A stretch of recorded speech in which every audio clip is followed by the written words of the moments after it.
We've been sold a lie about growth. We're told it happens during moments of clarity, epiphany, and breakthrough.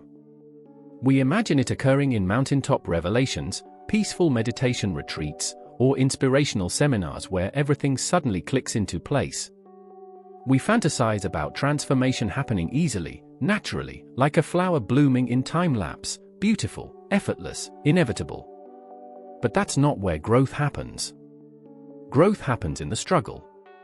In the grinding, uncomfortable, often ugly process of being pushed beyond what you thought you could handle. In the moments when you want to quit but don't. When you're confused, frustrated, failing, and forcing yourself to continue anyway. Growth doesn't happen in comfort. It happens in the fire. The struggle is not the obstacle to growth, it is growth. The difficulty is not something you need to get through in order to improve, the difficulty itself is what's improving you. Every rep that burns, every rejection that stings, every failure that humbles you, every challenge that makes you question yourself, that's not the price you pay for growth. That is growth, happening in real time. Think about physical training. Your muscles don't grow while you're resting comfortably. They grow when you tear them down through resistance, when you push them past their current capacity, when you create micro-trauma that forces them to rebuild stronger. The burn isn't a side effect of getting stronger, it's the mechanism. The discomfort is the signal that adaptation is occurring. The same is true for every other form of development.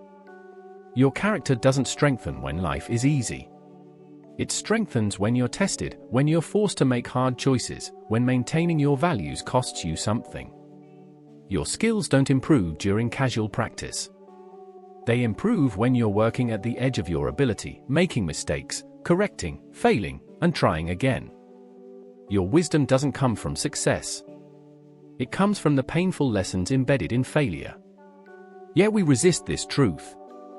We want growth without struggle, strength without discomfort, wisdom without wounds. We want the reward without the work, the result without the process. And when the struggle arrives, as it inevitably does, we interpret it as evidence that something is wrong. We think we're off track, that we should be finding this easier, that we must be doing something incorrectly because it hurts. But the hurt is the point. The struggle is the curriculum. If it were easy, it wouldn't be changing you. If you could do it comfortably with your current capacities, you wouldn't be expanding those capacities. The fact that it's hard is proof that you're working in the growth zone, that territory between what you can already do and what you're not yet capable of. This is why honoring the struggle matters.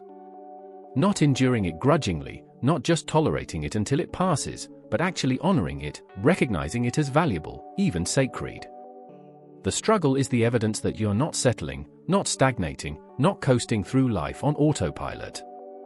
It's proof that you're still reaching, still striving, still refusing to accept your current limitations as permanent. Every person you admire went through their own version of the struggle.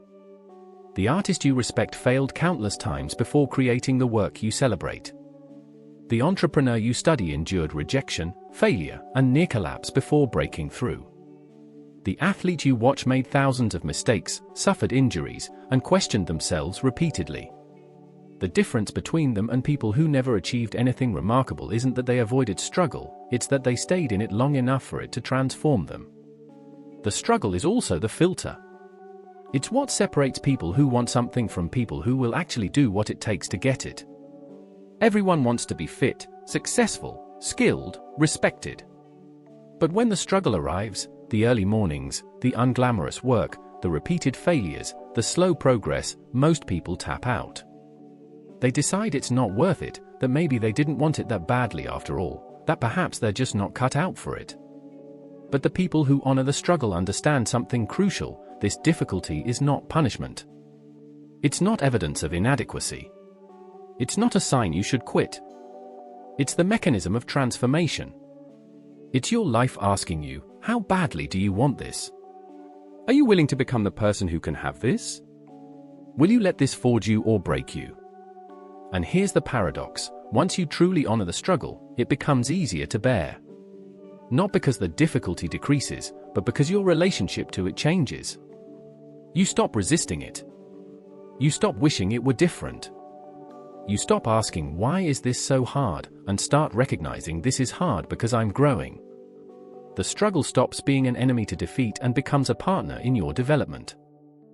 This doesn't mean seeking out unnecessary suffering or glorifying hardship for its own sake. Not all struggle is productive.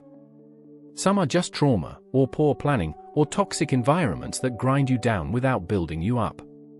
The struggle worth honoring is the one that comes from pushing your edges, from attempting things that matter to you, from refusing to settle for less than you're capable of becoming. You can tell the difference. Productive struggle has direction. It's teaching you something, building something, moving you toward a version of yourself you want to become. Unproductive struggle is cyclical, keeping you stuck in the same patterns, draining you without developing you. One is the discomfort of growth. The other is just pain. But when you're in genuine growth struggle, when you're learning a difficult skill, building a business, creating art, developing discipline, or becoming someone new, honor it. Recognize that you're in the crucible. Understand that what feels like chaos is actually reordering. What feels like breaking is actually breaking through. What feels like you're failing is actually you learning. The struggle is not happening to you. It's happening for you. It's the universe's way of asking if you're serious, if you're committed, if you're willing to pay the price of admission to the next level of yourself. And every time you show up despite the difficulty, you're answering yes.